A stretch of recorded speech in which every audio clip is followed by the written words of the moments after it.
शिरूर तालुक्यात बिबट्याच्या हल्ल्यात पुन्हा एकदा एका 5 वर्षाच्या चिमुकलीचा जीव गेलाय। पुणे जिल्ह्यातील शिरूर तालुक्याच्या पूर्व भागातील पिंपळसोटी येथे बुधवारी पहाटे एक हृदयद्रावक घटना घडली आणि संपूर्ण परिसर शोकसागरात बुडाला।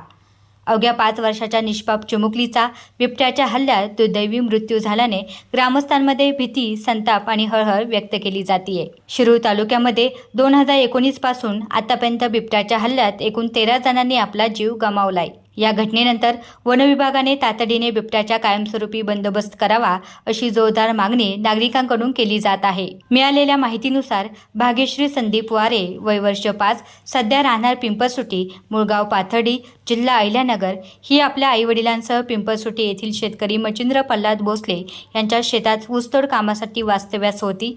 बुधवारी पहाटे आईवडील व भाग्यश्री गोठ्याबाहेर झोपलेले असताना दबा धरून बसलेल्या बिबट्याने अचानक मुलीवर झडप घातली। वन विभागाने आतापर्यंत एकूण 16 पिंजरे लावले असून ड्रोनद्वारे नरभक्षक बिबट्याचा शोध सुरू आहे। वन खात्याचे खेड, आंबेगाव, जुन्नर आणि शिरूर तालुक्यातील जवळपास 5 अधिकारी आणि 90 कर्मचारी बिबट्याचा शोध घेत आहेत। जुन्नर नगर वाचनालय व स्वराज्य मित्र मंडळ जुन्नर यांच्या संयुक्त विद्यमाने 15 ऑगस्ट स्वातंत्र्य दिनाच्या निमित्ताने महाराष्ट्रातील सर्वात मोठी भव्य राज्यस्तरीय वक्तृत्व स्पर्धा वर्ष 38वे इच्छुक स्पर्धकांनी आपल्या गटातील विषय निवडून दिनांक 13 ऑगस्ट पर्यंत दिलेल्या संपर्क क्रमांकावर आपली नाव नोंदणी करणे आवश्यक असेल। सहभागी स्पर्धकांनी 15 ऑगस्ट रोजी सकाळी 10 वाजता जुन्नर नगर वाचनालय, ब्राह्मण बुधवार पेठ, जुन्नर येथे उपस्थित राहणे बंधनकारक असेल।